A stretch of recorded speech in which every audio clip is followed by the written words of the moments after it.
et merci d'être présent pour l'anniversaire, pour les 5 ans d'Essentiel. À tout à l'heure.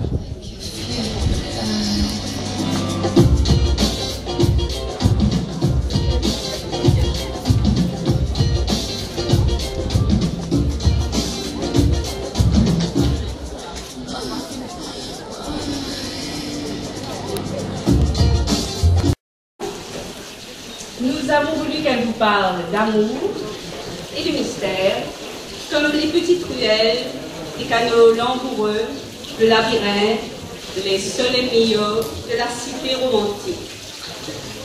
Mes trêves de rêverie, avant qu'on ne s'évade vers la place Saint-Marc, permettez-moi de m'acquitter d'un devoir. Cette soirée est la dernière fonction de Jean-Claude Delescrac en tant que chairman du board de la Sentinelle. Il a repoussé ce moment afin de s'assurer que ses équipes étaient bien sur les rails. Le moment est arrivé. Monsieur le Président, en mon nom et en celui du personnel de la Sentinelle ici présent, je vous exprime encore une fois notre gratitude pour tout le savoir-faire transmis durant ces années. Je vous salue pour l'exigence de rigueur que vous avez eue à notre égard. Je vous salue pour ce respect du lecteur, de la lectrice que vous nous avez enseigné. Je vous salue pour ce plaisir unique que vous nous avez fait connaître, celui de tenir en main un journal, un beau magazine que l'on vient de faire.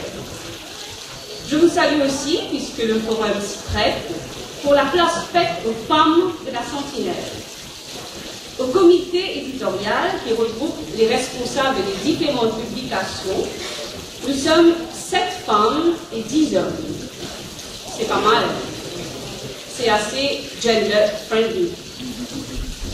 Monsieur le Président, vous avez pourtant bien saisi, et je vous cite, que la principale difficulté des femmes, c'est qu'une femme n'a pas de femme.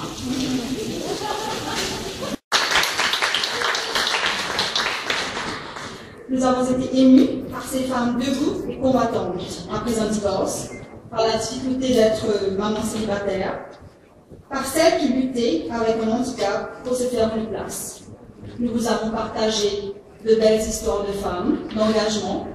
Je pense à Marie-Zélie Oléry, à Lindsay Bagot, des femmes actives, exceptionnelles, exemplaires, qui en sus de leur choix de vie professionnelle et citoyenne, doivent compter avec les autres rôles. Mère, épouse, fille, sœur, amie, la femme multitâche, mesdames, c'est un peu notre quotidien à toutes. Rendre sa vie femme plus facile, lui donner des idées pratiques à faire soi-même a été notre obsession pendant ces 5 dernières années. Et le supplément cuisine, beauté, cadeau ont répondu à cet impératif. Nous avons mis en valeur des femmes entrepreneurs. Je revois tous ces visages qui ont défilé au gré des numéros dans le cadre du concours Visa Essentiel.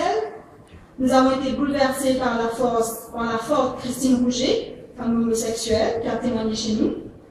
Nous avons été admiratifs devant des artistes, Eliana Timol, la cinéaste, épatés par l'audace de ces scientifiques, tels Amina Fakim, mais la liste serait trop longue si je devais parler de tous ces talents connus et moins connus.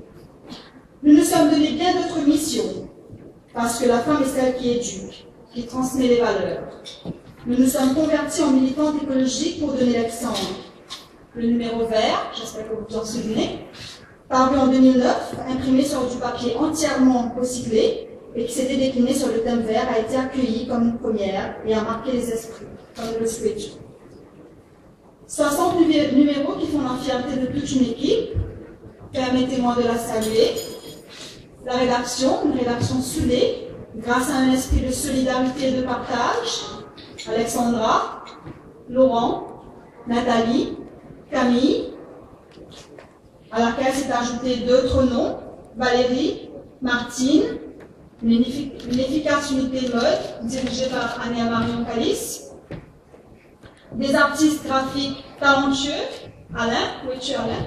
Alain et son équipe, des photographes dotés d'une grande créativité, Clyde et toute sa bande, des vendeuses acharnées en Charonne et ses filles, déprécié, capable de vous restituer avec une grande finesse la délicatesse des accessoires que nous choisissons, grâce à la formidable équipe de caractère, et tout ce beau monde mis en lien grâce à la patiente Priscilla Samuel, notre coordinatrice.